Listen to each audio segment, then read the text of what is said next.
Hello, friends, and welcome. I'd like to start by setting the stage before we get into our topic today. Around the world, organizations, large and small, spend years developing products and technologies that serve their customers, members, their students, their citizens, and on the way, they build reputations that allow them to operate. To work well, an organization must have trust, solid infrastructure, skilled people, and increasingly valuable data to help power innovation.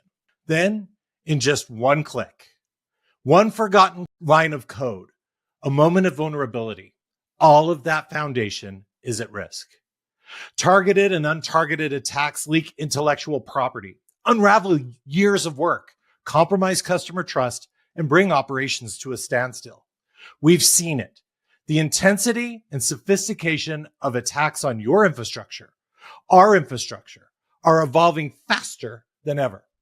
Every corner of the cloud landscape is targeted, from significant incidents like the WannaCry ransomware attacks to the Midnight Blizzard attacks on Microsoft and the US government. Cybercrime is big business.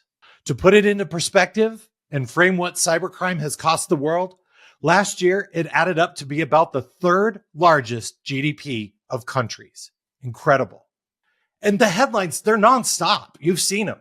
Microsoft, our competitors, our customers, our partners, they face this every single day. In November, Microsoft Security Research published a blog explaining that threat actors from a nation-state group called Storm 0940 have been taking advantage of a persistent global compromise of small office and home office routers. They've created an unpatched global network of bots. They then use that network to go after Azure and Microsoft 365 users with password spray attacks. They don't stop there.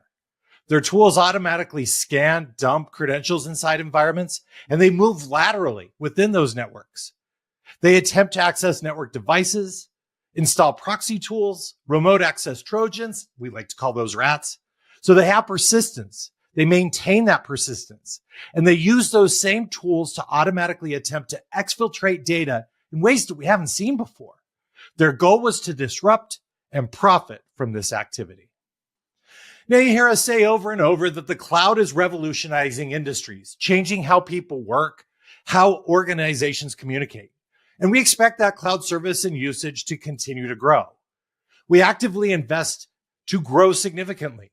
We also love to show how many places we're going in the world. We design our cloud infrastructure with security in mind from the ground up. We benefit from a mindset and start from the mindset where we're continually learning, building our collective intelligence, and of course, building advanced tools and infrastructure. With thousands of security engineers in our employ, we've also recommitted the entire company. Every single employee must make security their first priority. So we invest heavily in cloud security, coordinating efforts across research, product development, and even public policy to enhance cybersecurity. We're not in it alone. Along with working with you, our partners, even with our competitors, Microsoft advocates for global standards. Things like the Digital Geneva Convention help protect against cyber attacks by nation states. We work with governments to help them responsibly handle those vulnerabilities.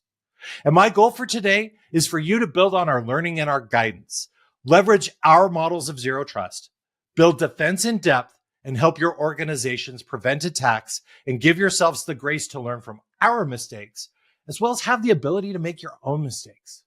So with that, let me introduce myself. Hi, my name's Joey Snow. I'm a principal security advocate for Microsoft. In our session today, we're diving deeper into what these emerging threats look like, the protections that we built into Microsoft Azure as a platform so that we can stand strong against these threats, and put a framework together that guides every layer of our security approach. I'd like to leave you with a clear sense of the risks, the tools, and the proactive security strategies that you can use to protect your cloud environment before an attack has a chance to take hold. And finally, work on the things you need to bring your own applications in your own environment to a secure standard. Let's jump in. I want to cover a few recent cyber attack examples. I put distributed denial of service attacks up here, or DDoS attacks. These aren't really new. However, we see them evolve and become increasingly sophisticated. Right around this time last year, there was a notable shift in patterns. The holiday season saw a surge of DDoS attacks. Of course, that brought a bunch of challenges along with your festive celebrations and holiday cheer. It also posed some incredible challenges to our infrastructure and to our customers' infrastructure. What we saw were UDP-based attacks predominantly originating and targeting gaming workflows, but then they shifted to web apps. That accounted for about 80% of the attacks. The notable trend that came out last year was the emergence of a malware network called NKA abuse. This leverages blockchain. There's not a simple, straightforward command and control infrastructure, so it's really, really hard to detect, really hard to trace down. And the patterns, they shift, they change, they evolve. So shutting down one part of the botnet simply activated another. It really is fascinating. And the crazy thing, this is done at such a low cost to the attackers. We weren't special. Azure's DDoS attack trends reflected global patterns, and the attacks became more politically motivated and targeted. Now, partly, of course, due to ongoing geopolitical tensions, but there's DDoS for hire services. They're known as stressors or booters, and they continue to be popular for attackers. They're essentially borrowing or renting out their tools and infrastructure. Azure's own DDoS protection services dynamically have adapted. We've made a bunch of changes and learned a lot of things. Those are critical to defending against these attacks of our customers and for platforms like Office 365, ensuring there's robust protection. Cloud account takeovers represent another scenario. Again, they've been around for a while, like password spray attacks, essentially, where we can take over an account within an organization or even within a tenant. But one pattern that we started seeing last year that was different was targeting users by taking over an account, then sharing a document through SharePoint or OneDrive or email or other mechanisms. And then that allows us to deliver a Trojan and other tools to users who would then go through, navigate those shared links from people they trusted, and then we have an attack. These attacks are a significant threat because it's a more easy traversal of identity takeover and exploitation than many other schemes. And the way of that approach and the way that the sharing was done, super sophisticated using AI, ChatGPT, and other ways to create these messages that they're seemingly human. They're in the voice of the person who sends and shares that link. Last but not least, there's attacks that leverage security misconfiguration.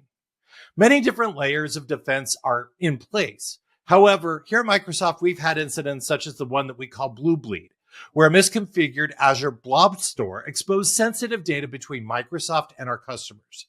And perhaps most notably, the Storm 0558 attack, where there was unauthorized mail access done by a state actor exploiting Microsoft 365 in a series of communications that they were able to stitch together to read the email of senior government officials in the United States. Nation-state cyber threats, they're incredibly sophisticated, often involving espionage, sabotage, and attempts to disrupt critical infrastructure. They're typically state-sponsored, but now there's for-hire organizations who provide these services. And while they might target government organizations, private sector organizations are often involved because they provide tools and capabilities, as well as the services to critical infrastructure, and those government agencies as well. These are supply chains. Supply chains to any one of these organizations, they're targets that attackers can leverage. We see it again and again. These attacks are persistent, they're well-resourced, and they're extremely difficult for any single one organization to defend against.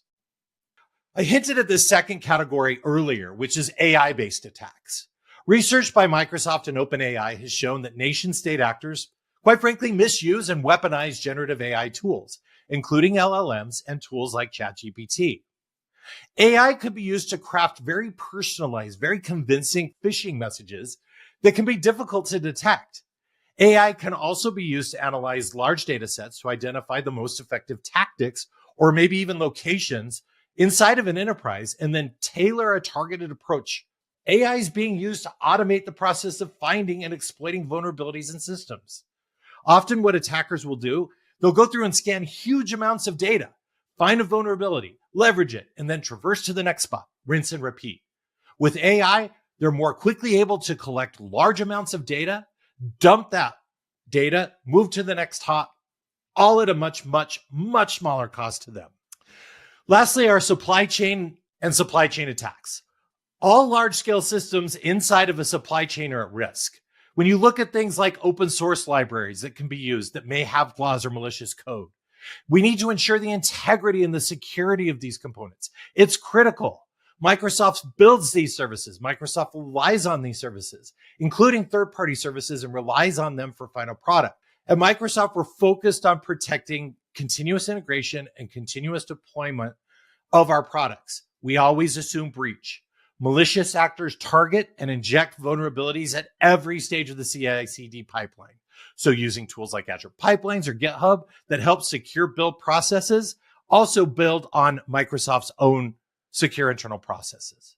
Hardware supply chain issues are a little more insidious. They pose threats that you've perhaps seen play out recently in the case of compromised telecommunications equipment in the Middle East. Counterfeit components, tampering during manufacturing, tampering during transit, vulnerabilities unintentionally introduced by suppliers, they all matter. Microsoft protects against these threats to ensure the reliability and security of our infrastructure through the entire lifecycle. For example, Azure manages risks associated with third-party suppliers, ensuring that all partners, all of our suppliers, adhere to a strict security standard. It's not just to prevent breaches, it's to maintain trust.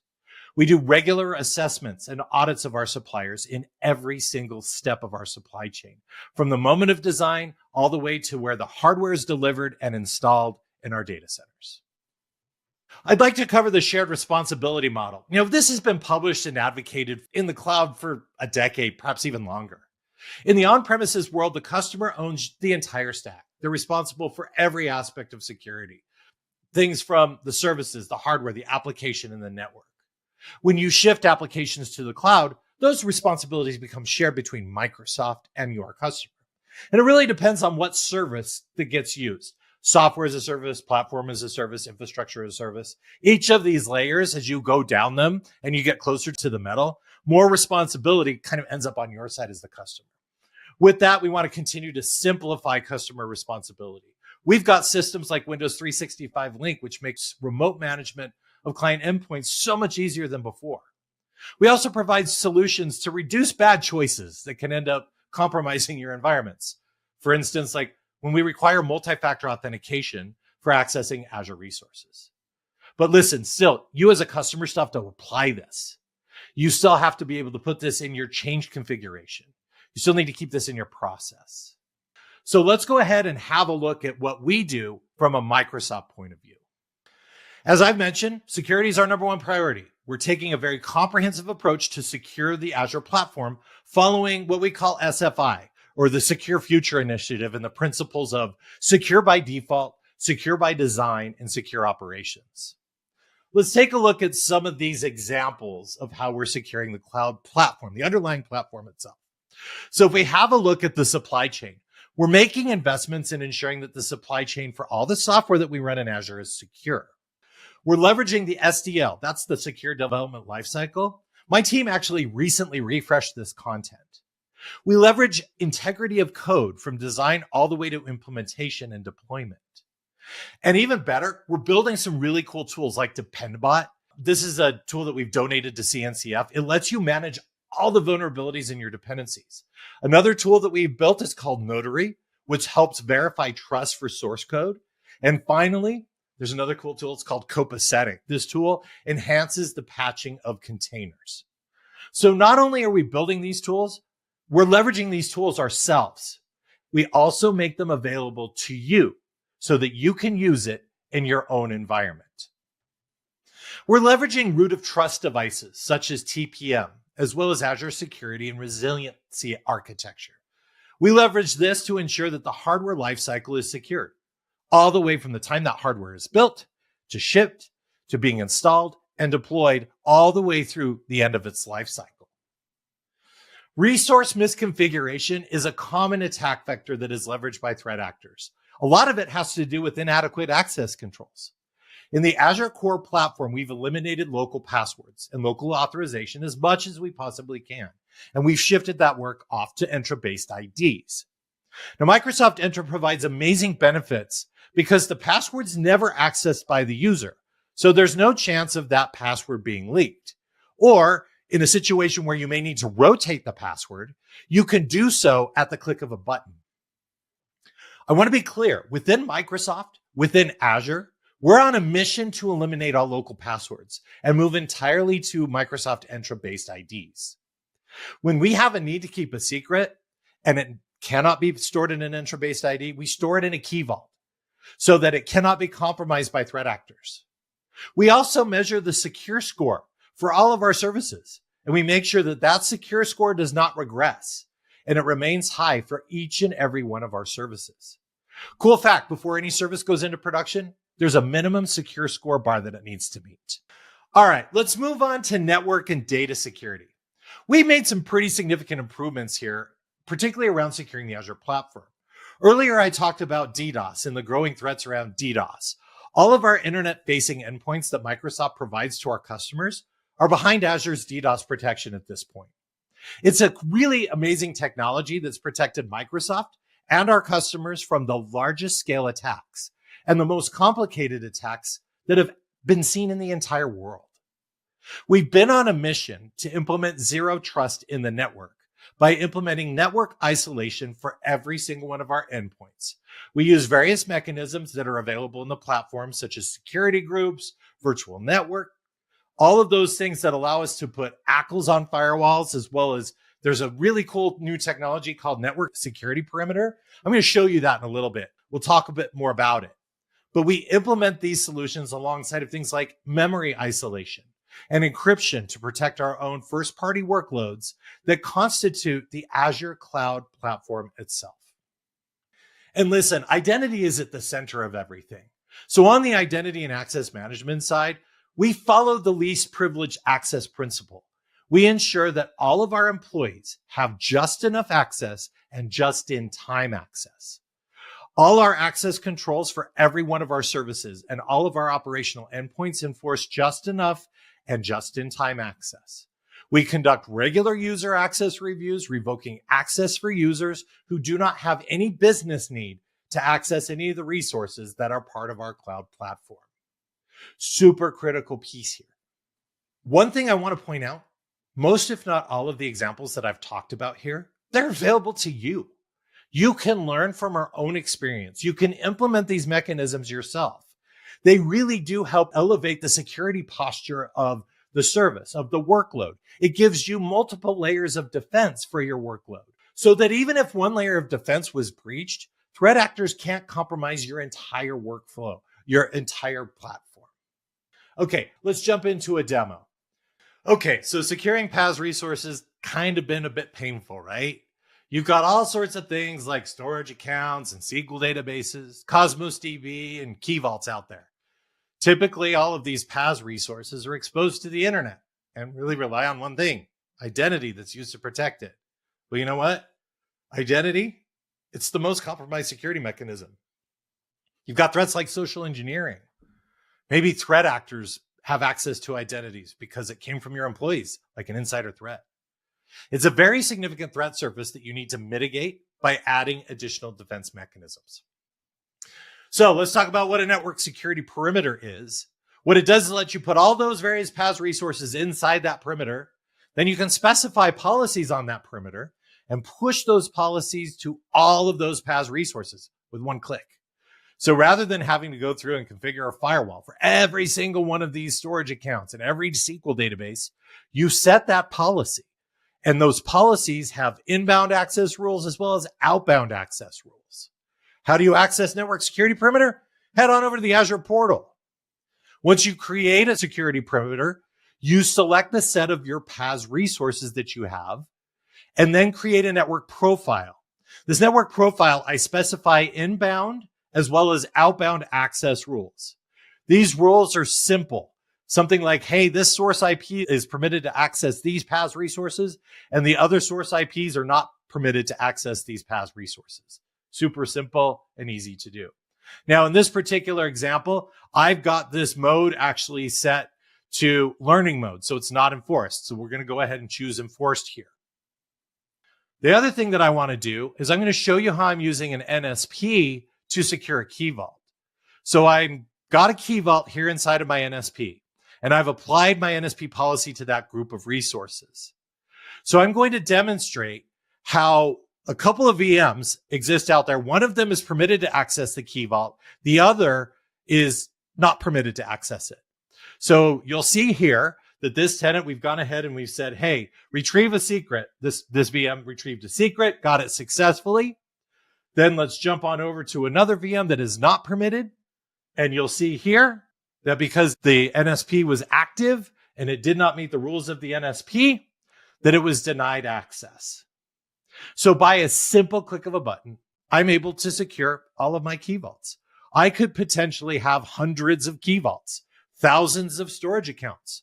Hey, let's go back to the case of the Azure platform.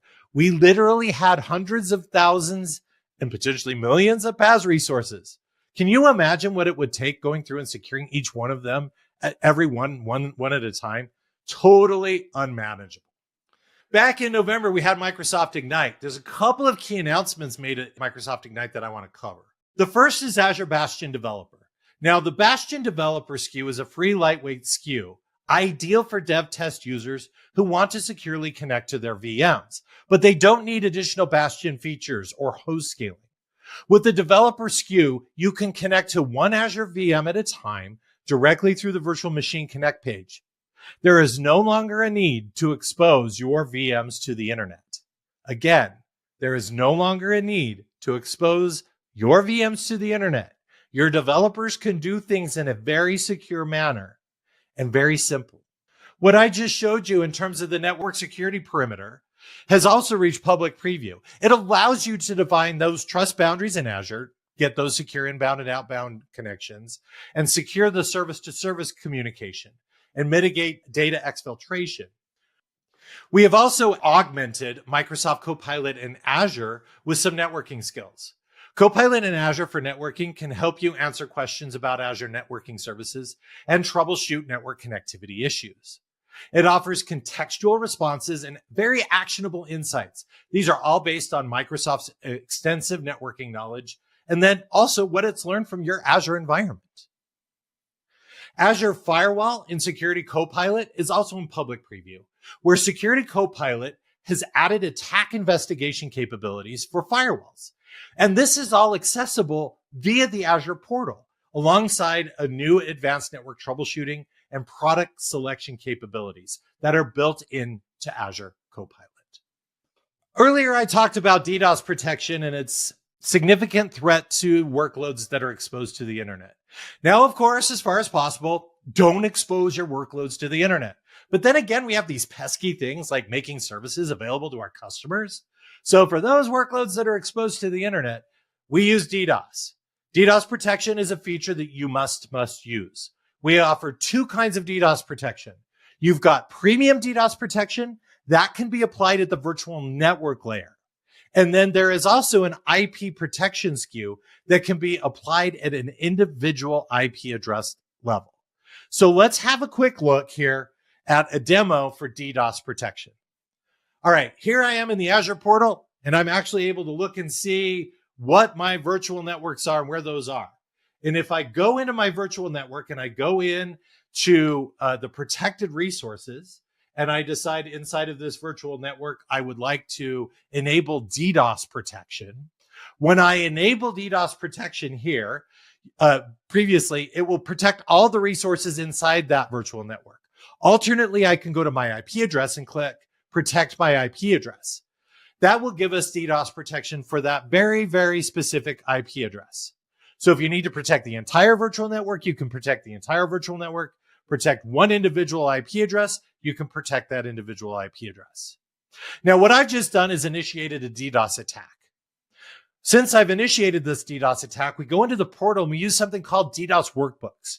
These expose the telemetry that the attack that we just implemented has passed through.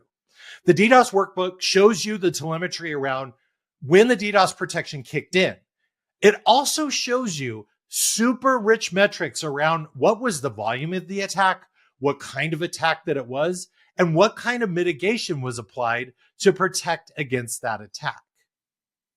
This is an out-of-the-box experience. I want to be clear, an out-of-the-box experience that inside of Microsoft, we are leveraging heavily to protect all of Microsoft's internet exposed resources, not just within Azure, but across the entire Microsoft suite of services. This very same capability is available to all of you to leverage for your workloads that are deployed in Azure. All right, let's talk about confidential computing. Confidential computing is a really amazing technology that Microsoft has been leading and building in over the last several years. It lets you create a secure environment such that even if the cloud were compromised, your workloads running on top of our cloud do not get compromised, because those workloads are leveraging the hardware running on our servers, and that hardware is making sure that your workload is secure. We're very excited with this new gated preview of the AMD Genoa-based confidential VMs. These VMs provide a 40% improvement in performance as previous workloads. They support the most advanced security technologies, and they leverage a combination of hardware-based virtualization and Windows hypervisor technologies to secure your workloads running on our cloud. Next, and I really groove on this solution, this is called Azure Confidential Cleanrooms. Now, what cleanrooms offer is a protected environment that helps organizations overcome the security and privacy challenges of using sensitive data for doing things like data analytics, model development for AI, and inferencing scenarios. Organizations can collaborate and analyze all of this data in the clean room and use advanced privacy-enhancing features like protected governance and audit capabilities, verifiable trust, differential privacy, and controlled access. Azure Confidential Cleanrooms are built on top of confidential containers in Azure Container Instances. This helps secure the data and the model from any exfiltration outside of the boundary of those cleanrooms. Super cool stuff. Another amazing capability that we highlighted at Microsoft Ignite is Azure Integrated HSM. HSM is critical to secure your encryption keys. The encryption keys are stored on the HSM, and the workload is able to call APIs to the HSM, but we never access the keys in the guest operating system. This hardware module is where we've got a new in-house security chip, the integrated HSM chip. These are actually going to be deployed in all new Azure servers starting this year, and you'll be able to use this technology on all of your workloads. It's integrated into the server on which your workload is running, so the key doesn't leave the hardware. Your workload is running locally, making the calls, doing whatever cryptographic operations it does without ever exposing those keys in the guest OS or the host OS. So if the host were to get compromised or the guest OS were to be compromised, your keys are still secure. And it's designed to meet the highest security standard, including FIPS 140-3 level 3. Pretty brutal. So what I'm showing here is an HSM service where you upload your keys. These keys get delivered securely to the integrated HSM chip that is running on the server. The integrated HSM chip is caching those keys. That's the HKVC component that you see on the slide. And your workload is able to make cryptographic API calls and be able to decrypt data or use the keys however it wants without the key ever leaving the chip. As I mentioned earlier, it supports the latest encryption technologies, so you can trust that your keys are really secure on the cloud platform. And it doesn't matter what host OS or guest OS vulnerabilities happen to exist. Let's talk a little bit about something here, and it's kind of a demo and kind of a conversation about something that we call the Well-Architected Framework, or the Azure Well-Architected Framework, WAF. This is a series of guidance and tools that focus on 5 key pillars to enhance workload quality.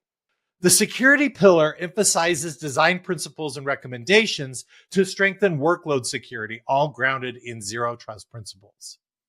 All right, so what I want to do here is I want to focus in on the network controls category and highlight a recommendation to safeguard web applications and services using a web app firewall, which protects against security risks that are outlined in the Open Worldwide App Security Project, otherwise known as OWASP, and their top 10 list of most critical risks. So you'll see here, I am in the well-architected framework. I've jumped down to the network controls section of the well-architected framework and clicked the web application firewall. So for this demo, we're going to use the OWASP Juice Shop application. This is a sample application that is nowhere near a best practice template application. So we'll start by pressing F12 and open up a developer toolbar here in the web browser. This application includes a search function where we can look up products. So let's look up bananas. So we're going to do a search for bananas. And after we hit enter and we move forward, the search results appear. And then inside of these search results, this is really interesting. If we take a closer look, we can see that an API call was made to the application's REST endpoint with a query parameter that accepts user input for search queries. So we can copy that URL and paste it into a new browser tab. We're going to use the same search query as before, but now we're not using the front end user interface. So we get the same result as we did before, but this time we've got results in JSON.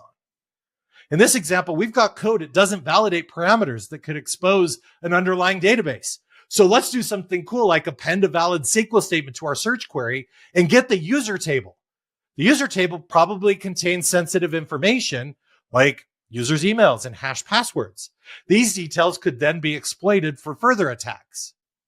Now, certainly other attackers' bots are automatically going to implement many of these patterns using insider credentials or scanning open endpoints or SQL injections like I just did. They'll use this to retrieve all the data and move laterally throughout your systems. So to protect against this, we're going to enable a web application firewall using Azure Front Door with the web application firewall policy. This policy can be customized, but we're going to leverage the out-of-the-box default rule set. The managed rule set includes several rules to prevent attack scenarios that are outlined in the OWASP top 10, including that SQL injection attack that I just did. So we have the web application firewall policy in detection mode. It's not going to prevent the attack, so we switch it to prevention mode. That's going to block the request and stop the SQL injection attack at the perimeter or at the edge. So let's try this attack again by simply refreshing the page with the URL containing the SQL injection commands that we added. And as you can see, boom, that request is blocked, displaying a custom message that's defined in our Azure Front Door web application firewall policy. This quick little short demonstration is an example of how you can leverage recommendations in the Azure Well-Architected Framework security pillar to quickly and simply enhance the security of your workloads. All right, there's a couple of things that I want to highlight and ask you to do as we kind of close out here. Hopefully you're already doing it. If you're not already doing it, get a jump start, get on it. The first is to get educated. We spend a bunch of time updating our Learn content, providing a bunch of information in things like Cloud Adoption Framework, which takes the concepts that we've touched on and gone in depth today to help you plan out a secure by default, secure by design strategy for your own organization. I'll have a little bit more on that shortly. There's some more resources I want to highlight.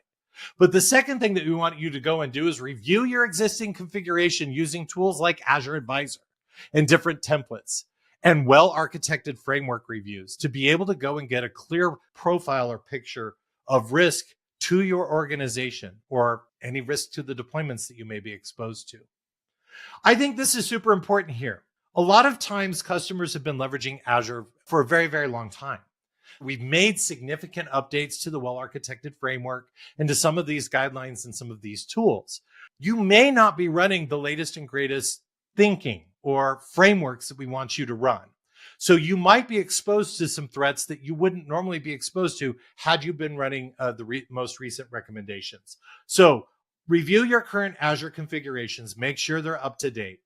Run Azure Advisor, do your WAF reviews, implement some of the capabilities like DDoS protection and network security protection that we had here.